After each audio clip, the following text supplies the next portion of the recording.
Y más encima le ha querido hoy día presentar este libro, mostrémoslo por un instante, ese bueno, de un hermano nuestro argentino, que viene y nos da lecciones sobre cómo hay que enfrentar a estos señores. De Nicolás Márquez, La dictadura comunista de Salvador Allende. Dejo con ustedes a José Antonio para que nos explique qué encontró él en este libro. Anton, mi querido exalumno, muchísimas gracias por estar con nosotros. Muchas gracias a todos los que hoy día nos acompañan, tanto presencialmente como a través de las redes sociales.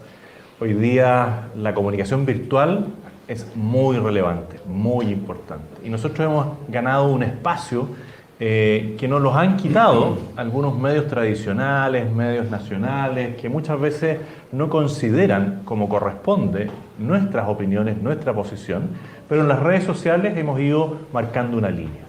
Gracias también a Foro Republicano, en la persona de este gran profesor, este gran hombre, una persona valiente, que no se amilana y que trabaja de sol a sol por una causa. No, por dos causas, por tres. Por dos, por la patria y por generar conciencia en la juventud. Porque así como Jaime Guzmán le dedicó mucho tiempo a formar jóvenes, yo tengo que dar las gracias a Gonzalo Rojas, porque que yo haya llegado a esta vocación política se la debo a dos profesores de historia, a uno de izquierda, a uno de centro, de derecha, prudente, autor de Los Buenos Libros, como Gonzalo Rojas. Por lo tanto, los profesores de historia han marcado mi vida y la historia es fundamental. Y cuando presentar el libro y lo empecé a leer, yo lo había empezado a leer porque me tocó estar con Nicolás presentarlo, decía, bueno, hay una frase, un refrán que dice, por sabido se calla y por callado se olvida. Y lo más probable es que los que estamos aquí y muchas personas tengan conciencia de lo que ocurrió en ese gobierno que deviene una dictadura, está muy bien puesto el título, pero se calla, en el tiempo hay otros temas que nos van interesando y a la larga se olvida.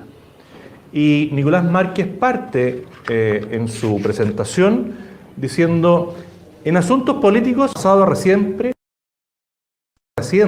siempre ha constituido una sana costumbre, máxime cuando quienes se adueñaron del mismo constantemente se han caracterizado por hacer de la mentira un uso y abuso sistemático como herramienta militante.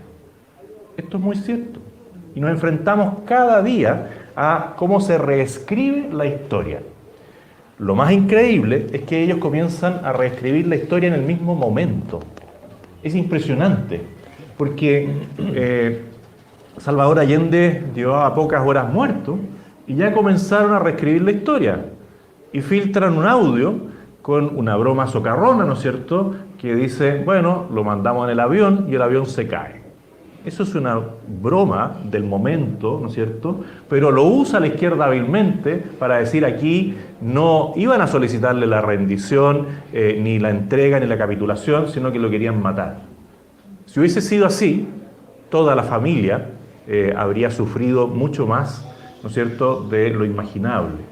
Porque toda la familia salió, menos él. Y él anticipó quizás en otros discursos lo que podía suceder. ¿Y por qué digo que además esto es internacional? Porque leo aquí, Allende recibió una bala en el estómago, se inclinó por el dolor y no pudo seguir combatiendo. Apoyándose en un sofá, continuó disparando en dirección de los fascistas.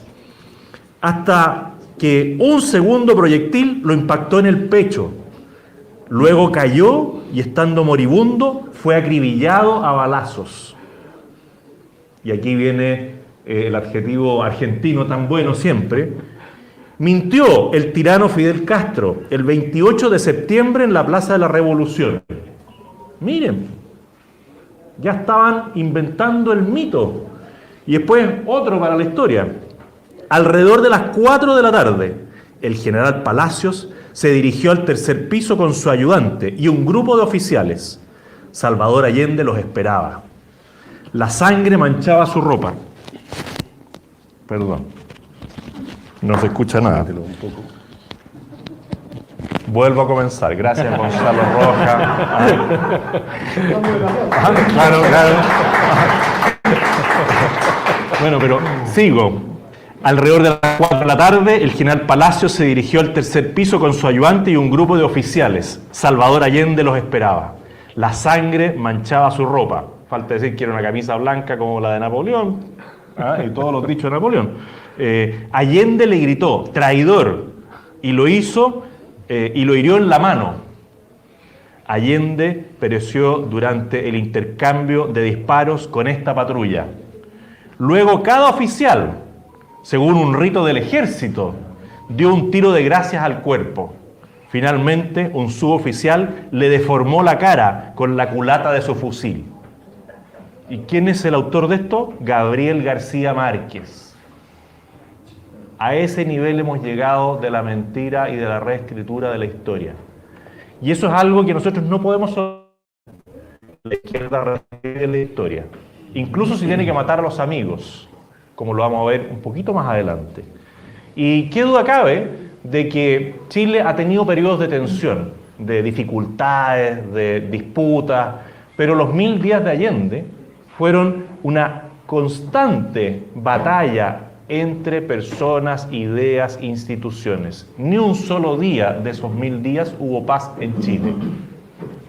Y la izquierda, lamentablemente, viene ganando en la instalación de las ideas, de la reescritura de la historia. Pero, ¿por qué nos ganan? Nos ganan por volumen, no por argumentos. Porque la verdad histórica es una, y por eso son tan importantes los historiadores de verdad, no aquellos que reescriben la historia para sus propios fines. Y este libro nos ayuda con argumentos a revertir el volumen, pero necesitamos aumentar el volumen nosotros, hasta llegar a China. Ajá. Esto está como la conferencia de Boric, menos mal no fue otro sonido.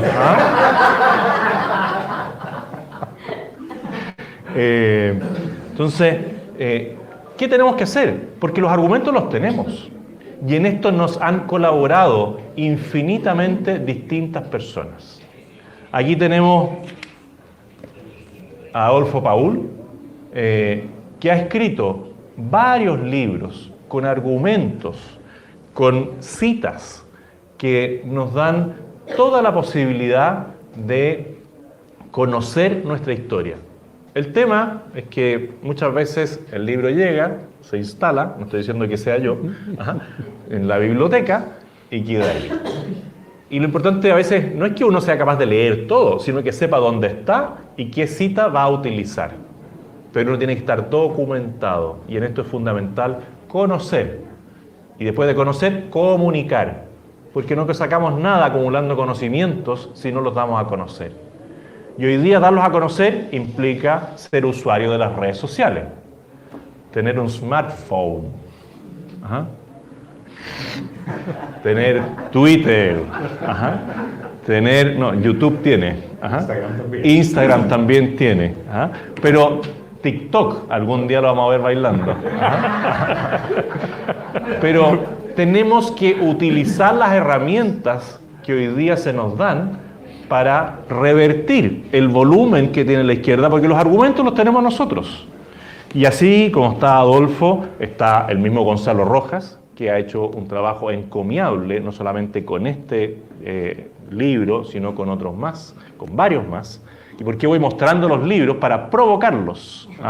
Porque afuera están todas las editoriales donde ustedes pueden comprar todos estos libros y colaborar con quienes le dedican tiempo, parte de su vida, a que nosotros la tengamos bastante más fácil. Porque está todo aquí. Entonces uno no tiene que empezar a revisar las actas o el diario oficial de la época, esto, lo otro, porque han hecho un trabajo increíble. En este libro, ustedes además se van a encontrar con la provocación de empezar a buscar otros libros. Yo encontré uno aquí, La máquina de matar. Lo encontré aquí en la Feria de los Buenos Libros. Encontré otro, esto es claramente un boicot, ¿ah? Son bromas, es para molestar a Gonzalo. Encontré este otro, que es muy importante, Testigo Privilegiado. Estoy buscando, si alguien me orienta, dónde los compro, los de Víctor Farías, ¿ah? Que tiene dos títulos increíbles, que son Salvador Allende contra los judíos, los homosexuales y otros degenerados. Y después hay otro, Salvador Allende, el fin del mito. También darle las gracias a Hermógenes Pérez de Arce, a Gonzalo Vial, a Joaquín Fernandois, a Bernardino Bravo Lira, bueno, ya lo decía, a Adolfo, a Gonzalo y en especial al autor de este libro, que es Nicolás Márquez. Este es un libro que a mi juicio está bien titulado, porque cuando ustedes se introducen en el libro van viendo el por qué se llega a este título y por qué esto sí es una realidad. Porque la izquierda, cuando llega al poder, se apropia del poder, se instala y no lo abandona. Y es cosa de ver lo que ha sucedido en Cuba, lo que está sucediendo en Nicaragua, lo que ha sucedido en Venezuela, en Argentina hemos visto intenciones como esta, lo que ha pasado en Bolivia. La izquierda tiene un modelo, un formato. Y además tienen esta posibilidad permanente de reunirse en la Internacional Socialista o en otras, donde van compartiendo experiencia y van fijando las metas hacia adelante. ¿Podemos bajarle el eco a mi notable presentación? Oyendo dos veces. Claro, ¿ah? Estoy reforzando la idea. Bueno, pero este es un libro además entretenido y que nos ayuda en algo importante, que es a tener un poquito más de carácter. Porque aquí todo es chiquitito, espérame un ratito, todo es chiquitito. Los argentinos, no. ¿Ah? Y viste, mentiroso del carajo, una cuestión increíble. Bueno, aquí claramente está por escrito lo que otros dicen, como mi amigo Milei, no sé si lo han visto, pero es una cosa increíble como habla Milei en los distintos foros, y uno queda así como espantado. Bueno, saquemos un poquito más de personalidad, no lleguemos al nivel a veces que pueden llegar en los programas de televisión argentinos, pero saquemos un poquito de personalidad para poder defender con más fuerza nuestras ideas. Nicolás Márquez también nos dice algo que es muy cierto. Dice, no es nuestra meta convertirnos en dueños de la verdad, sino procurar ser esclavos de ella. Esto es algo que la izquierda nunca hace. La izquierda reniega de la verdad. Y nosotros tenemos que ser defensores de la verdad histórica. Luego, si este trabajo despierta polémica, claramente la despertó desde que le puso el título, despierta polémica, dudas, discusión, y tras la asimilación del presente texto se logra cambiar en algo la visión que previamente el lector tenía en cuanto al tema abordado, pues nos daremos por plenamente satisfechos. Yo creo que, al igual que los otros autores que yo les he mencionado, pueden darse plenamente satisfechos de que sí han hecho su trabajo, sí han hecho un gran aporte. El tema es que nosotros recojamos ese aporte y lo llevemos a la ciudadanía, a los jóvenes. Porque el hombre es de aquellos animales que fácilmente tropieza 2 y 3 y 4 veces con la misma piedra. Y en este libro podemos ir viendo similitudes, como también lo menciona el libro de Adolfo Paul, que me lo hizo ver, y me dice, algo parecido vivimos en la época del 64-73, en que los partidos políticos condujeron a Chile hacia un callejón sin salida, con un país devastado y al borde de una guerra civil, situación que generó la salida militar como un hecho inevitable, como lo reconoció el destacado dirigente comunista Luis Guastavino. ¿Estamos comenzando a repetir la historia? Lo increíble es que esto lo escribe el 27 de junio del 2015.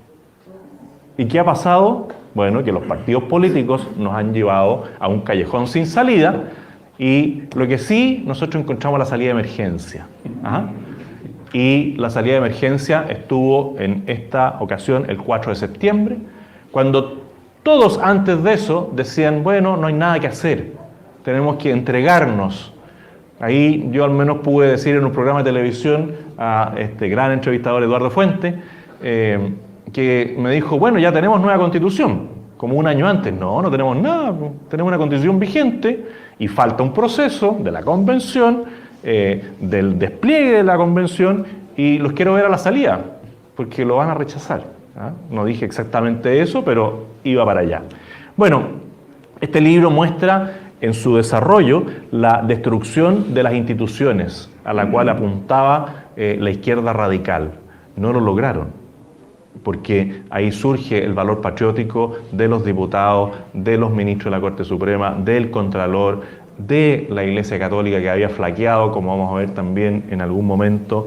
Se deteriora todo lo que diga, o se destruye todo lo que diga en relación con la libertad, con la economía, ¿para qué decir?, con la convivencia, con la manipulación del derecho y la promoción de la violencia. Suena parecido a lo que hemos vivido en el último tiempo. Y se desarrolla en 3 capítulos. El primer capítulo menciona lo que es el gobierno de Frei, en base a un libro que se escribió, que se llamaba El Kerensky chileno, y desarrolla el por qué, ¿no es cierto?, el gobierno de Frei le pavimenta el camino al gobierno de Allende. Y eso es algo que la izquierda nunca dice. Para que llegara Allende tenía que haber un Frei, y para que llegara un gobierno militar tenía que haber un Allende, con la UP. Bueno, aquí está bastante bien desarrollado. Se señala en distintas partes el lamentable rol que tuvo algún obispo o sacerdote bastante conocido. Yo he leído distintas versiones de él y les recomiendo el libro de Ascanio Cavallo sobre las memorias del cardenal Silva Enríquez, que a mí me hizo reencontrarme con el cardenal Silva Enríquez, porque siempre lo miraba con desdén. ¿Ah? Me recuperé, pero ahora volví a caer. Ajá. Porque aquí hay unas frases increíbles. No, pero yo, cuando uno lee las memorias, es realmente interesante porque se da cuenta del contexto histórico. Pero aquí el autor dice, no se puede soslayar el deletereo, el influjo que llevó adelante el cardenal Raúl Silva Enríquez, arzobispo de Santiago, entre el 61 y el 1961 y 1983. Y un séquito de sacerdotes que lo secundaban, como ahí menciona a otros obispos, los cuales fueron activos promotores de la desapacible unión entre cristianismo y marxismo. Y cita al cardenal diciendo, es torpe negar todo lo comunista por el hecho de ser comunista. Han hecho realizaciones positivas en el orden moral y público. Yo quedé con los ojos así. Esto lo dijo el 25 de febrero del 62. Y después, en esa notable visita que tuvimos del hermano mayor de Allende, Fidel Castro, que nos regaló su presencia como por 3 semanas en Chile, ¿quién es uno de las autoridades que fueron al aeropuerto a buscarlo? De nuevo, el cardenal Silva Enríquez, y pone aquí el autor, el 10 de noviembre del 71, con las más altas condecoraciones y distinciones, el sanguinario tirano Fidel Castro, ven que el tipo le pone emoción, secundado por una salva de 21 cañonazos lanzado por los efectivos de la Escuela de Aviación en honor al indecoroso invitado. Y entre quienes fueron a recibirlo con beneplácito al aeropuerto estaba puntualmente el infaltable arzobispo Raúl Silva Enríquez, quien, exultante de admiración ante el arribo del comandante, recibió allí del tirano la siguiente condecoración verbal. Conozco sus pronunciamientos y he sentido simpatía personal por su posición. Palabras que sin duda enorgullecieron sentidamente al agitador marxista devenido en desconcertante arzobispo católico. Yo no lo dije, lo dice el autor. Ajá. Pero ese es el estilo argentino que a nosotros a veces nos golpea un poco, pero nos hace poner atención sobre ciertos hechos históricos que a veces se olvidan. Y en el capítulo 2 analiza todo lo que es el primer año del gobierno de Salvador Allende, sin mayoría en el Congreso, similitud que voy a mencionarles después con lo que ocurre actualmente, usando los resquicios legales, usando los enroques, o cuando salía un ministro lo ponía en otra parte. Hoy día ha cambiado algo, pero ahí vemos a Jackson, a Crispi, a los asesores de la Convención Constituyente, que o perdieron su pega, los destituyeron y están de nuevo por ahí. Entonces, no es igual, pero mucha que se parece. Después el segundo año, en el tercer capítulo, y el cuarto año, en el cuarto capítulo, donde se ven todos los pronunciamientos de la Corte Suprema, la Contraloría, la Cámara de Diputados, el Colegio de Abogados, el Colegio Médico, que expulsó a este gran médico que era Salvador Allende, por algunas de sus teorías, ¿no es cierto?, y de cómo las llevaba a la práctica, el Comité Permanente de los Obispos, que se lo voy a leer para reivindicarnos, ¿no es cierto?, después lo voy a buscar, no lo encuentro, pero claramente todas las instituciones reflejaban lo que estaba ocurriendo en la época. Y dice aquí, para probable enfado del cardenal Silva Enríquez, la Iglesia Católica, a través del Comité Permanente del Episcopado, declaró: nosotros reconocemos el servicio prestado al país por las Fuerzas Armadas, al liberarlo de una dictadura marxista que parecía inevitable y que había de ser irreversible, agregando que es evidente que la inmensa mayoría del pueblo chileno no desea seguir el destino de aquellos países que están sometidos a gobiernos marxistas totalitarios. En este sentido, creemos justo reconocer que las Fuerzas Armadas interpretaron el 11 de septiembre un anhelo mayoritario. De nuevo, no lo digo yo. ¿Ah? La conferencia episcopal. La conferencia episcopal. Y estos hechos históricos, de nuevo, se conocen, se olvidan, o se callan y se olvidan. Yo muchas veces cuando me toca conversar con mis hijos, les digo, vamos a YouTube. Miren, les voy a mostrar lo que es el Te Deum. ¿Ah? Pero no el último Te Deum, el Te Deum del 18 de septiembre de 1973. ¿Y quién estaba dirigiendo el Te Deum? El cardenal Silva Enríquez, por eso me reivindico de repente con él. ¿Ah? Y ahí estaba. Y llegan los miembros de la Junta, rodeados de militares, con armas, pero se hace un Te Deum y se le da las gracias a las Fuerzas Armadas. A 7 días del pronunciamiento militar, golpe militar. Aquí algunos me dicen, no hables de golpe, porque es un pronunciamiento. Bueno, pero el diálogo coloquial, ¿no es cierto?, habla así. Pero el libro, en ese sentido, está muy bien documentado.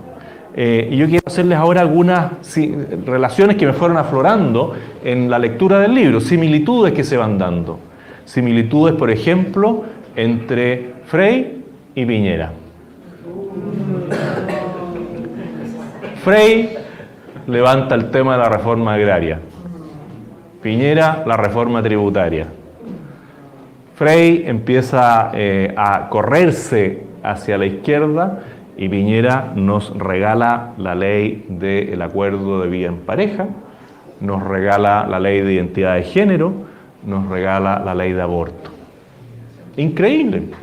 Y también me tocó estar en un foro en la ENADE, el año 2017, y mostramos unas imágenes, ya habiendo pasado por la experiencia del primer gobierno de Sebastián Piñera, que fue malo, porque uno evalúa los gobiernos de acuerdo al resultado. ¿Y a quién le entregó la banda? A Michelle Bachelet. Y dijimos ahí, ¿y a quién le va a entregar la banda si sale electo nuevamente? Elijan, Boric o Jackson. En 2017 les pusimos una foto y les dijimos, hacia allá van. Porque lo más probable es que si no escucha o no aprende de los errores cometidos, esto se va a ir más hacia la izquierda.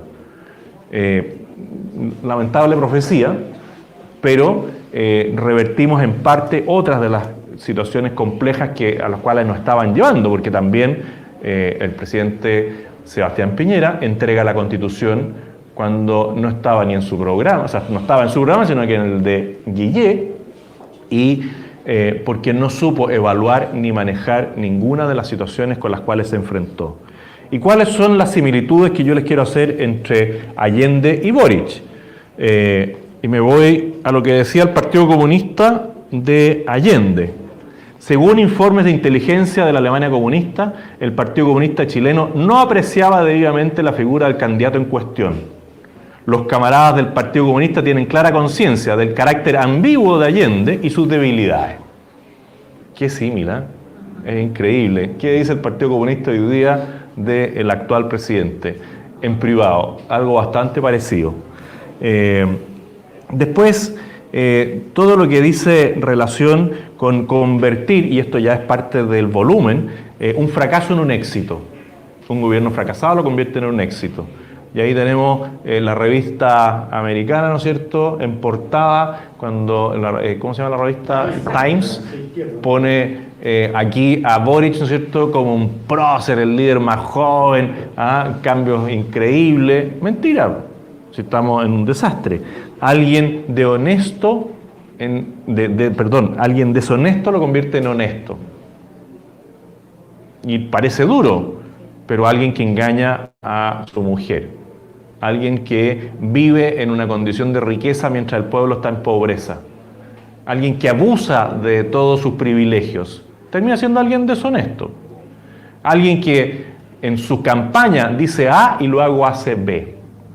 Alguien que es capaz de nombrar como subsecretario del Interior a un señor que odia a Carabineros y alguien que en la puesta en escena del presupuesto le da las gracias a Carabineros en menos de 2 semanas. Eso no es honesto. Y eso es lo que estamos viviendo hoy día. Entonces, ¿qué vamos a tener que ver? Cómo la izquierda empieza a transformar un fracaso en un éxito a alguien que comete hechos deshonestos y lo convierte en honestos, y a alguien violento que lo transforma en un hombre de paz. Recordemos dónde estaba Gabriel Boric los días posteriores al 18 de octubre, en la Plaza Baquedano, insultando y gritándole a la fuerza pública, a los militares que estaban ahí cumpliendo una labor. Ahí estaba gritando. A las pocas semanas estaba dándose abrazos, ¿no es cierto?, con el resto de las personas, llegando a un acuerdo por la paz y la nueva Constitución. La misma persona, en 2 situaciones antagónicas permanentemente, que es lo que dijo en la ONU, por qué defiende al embajador de España, ¿no es cierto?, después de sus dichos. Bueno, ahí está. ¿Qué pasa con la violencia en una época y en la otra? Aquí en la página 175, esto es para demostrar que me lo leí. Muy bien, muy bien. Dice, esto se dice el año 73. El pueblo está en condiciones de incendiar y detonar el país desde Arica a Magallanes, señaló Altamirano a la vez que apuntó al fomento de las milicias populares. Yo les aseguro que esto lo podría haber dicho alguien del Partido Comunista previo al 18 de octubre. Yo no creo que hayan estado preparados para el 18, pero sí se estaban preparando quizás para la APEC. Y estaban esperando que llegara el presidente de Estados Unidos y activar todo. Porque con esa sincronización, está claro que no había que entregarle el informe de los K-Pop al ex fiscal nacional como la prueba de lo que había ocurrido, sino que se necesitaba un poquito más de inteligencia. Bueno, no se encontró, no se buscó, no sé por qué el gobierno no reaccionó. Pero es bastante similar estos dichos a lo que vivimos el 18 de octubre. ¿Qué pasa en la época de la Unidad Popular? En su manera de llevar a la práctica el poder. Y nos dice el autor, en Chile la OP era una competencia de desmesuras, exageraciones, exclamaciones revolucionarias, suerte de pugna por ver quién avanzaba más al extremo. ¿Les suena parecido a la convención? Es lo mismo que ocurrió en la convención.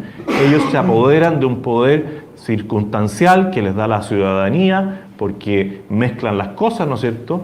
Pero la convención llegó a eso y el resultado, en este caso, fue democrático. Y 8 millones de personas le dijeron que no a esas desmesuras, exageraciones, exclamaciones revolucionarias. Y se lo dijimos con el voto. 8 millones de personas. Y por eso es tan grave que los partidos políticos, sobre todo los que son más cercanos, nos estén llevando a la parte 2. La película número 1, Sebastián Piñera 1, fue mala. La 2 fue pésima. La película número 1 de Michelle Bachelet 1 fue mala. La 2 fue terrible. La convención 1 fue mala. La convención 2 no tiene por qué salir bien. Entonces, de nuevo, vemos cómo la historia se va repitiendo. Allende, que le gustaban los homenajes, voy terminando, profesor, decía respecto de su líder espiritual ruso, Stalin fue para el pueblo ruso bandera de revolución, de ejecución creadora, de sentimiento humano agradado por la paternidad, símbolo de paz edificante y de heroísmo sin límite. Ese es el comienzo del discurso de Salvador Allende en homenaje a Stalin luego de su muerte. Y termina diciendo, vuestro consuelo, le manda a decir a los rusos, vuestro consuelo, el saber que hay hombres que no mueren. Stalin es uno de ellos. Y yo veo lo que dice mi amigo presidente Gabriel Boric respecto de Allende, y es casi lo mismo con otras palabras y actualizado al lenguaje actual. ¿Cómo miraban a los jóvenes idealistas uno y otro? Nuestro amigo expresidente Salvador Allende se refería a jóvenes el 4 de enero del 71 y bajo le dejó el elogio de jóvenes idealistas con quienes apenas mantenía una apreciación táctica distinta. El compañero presidente se apuró a indultar a 43 terroristas de izquierda que estaban presos por haber incurrido en reiterados crímenes políticos. Ante la pregunta de un periodista a Allende respecto de los ilícitos que pesaban sobre sus protegidos, este minimizó y respondió: han asaltado algunos bancos, ya lo sé, pero arriesgaron su vida en aras de un ideal. Me acuerdo de Atria y de Boric, que quiso indultar a todos los delincuentes que destruyeron parte importante de nuestra patria. El libro de Víctor Farías sobre Allende y su odio a el mundo judío. Es una cosa increíble lo similar que puede ser el antisemitismo de Allende con el de Boric. También está aquí. Y una cosa curiosa, nuestro presidente es Gabriel Boric Font. ¿Y quién fue uno de los encargados de organizar las tropas especiales de Allende? Antonio de la Guardia y Font. Ajá. Yo digo, esto sí que es coincidencia. Cubano, enviado por el hermano mayor, ¿no es cierto?, Fidel Castro, a Chile para organizarle las GAP y las fuerzas especiales, la tropa especial a Allende. Esto no es, no hay un árbol genealógico, pero son esas cosas que a uno le llaman la atención cuando dice, oye, y este señor Antonio de la Guardia Font, que era la mano derecha en temas de subversión y terrorismo de Castro, está en Chile y le prepara la guardia pretoriana a Salvador Allende. Bueno, muere en su ley, lo fusilan en el año 89 junto a otros generales porque descubrieron que él hacía todo el tema del tráfico de drogas y que Fidel y Raúl nunca supieron. Ajá. Bueno, quiero darle las gracias a la distancia a Nicolás Márquez. Estuve hablando con él en estos días, estaba en México junto a Agustín Laje, como apóstoles de transmitir ciertos conceptos y verdades. Hacen un trabajo encomiable y nosotros hemos podido tener de ellos también, a través de este libro y de otros, material fundamental para defender la verdad histórica. Y vuelvo a insistirle, tenemos que conocer, y eso requiere estudio, y comunicar. Y termino con el tema de que esto llega a muy buen momento. Estamos a un año de lo que para el gobierno actual es una celebración histórica. 50 años del pronunciamiento militar. Ellos ya están reescribiendo la historia. Ellos ya están convocando a través de documentos oficiales, en sus seremías, en sus delegaciones presidenciales, a preparar el ambiente para los 50 años. Y nosotros también tenemos que prepararnos. Nosotros también tenemos que hablar con la verdad. Algunos me criticaron por un tuit que puse el 11 de septiembre con los aviones, ¿no es cierto?, desplegando la bandera nacional, diciendo que Chile había escogido la libertad y que nos habíamos liberado del yugo marxista, cosa que dicen la Corte Suprema, la Cámara de Diputados, la Conferencia Episcopal, pero este año causó más ruido que otros porque lo hago todos los años. Pero este año un periodista, ¿no es cierto?, connotado, como el señor Matamala, hace su columna o hace un tuit o me dedica algunas líneas? Bueno, yo le quiero decir al señor Matamala que la historia es una. Y le recomendaría leerse este libro que tenemos acá, leerse este otro libro, La máquina de matar, porque andan una cantidad de jóvenes con la polera de este señor, que es increíble, es como Hugo Chávez, Fidel Castro, Salvador Allende, reescriben la historia en base a líderes nefastos. Este libro de acá, o sea, señor Matamala tiene harta tarea por hacer para hablar con la verdad. Vuelvo y termino con: por sabido se calla y por callado se olvida. Nosotros no tenemos que caer en esa frase. Muchas gracias.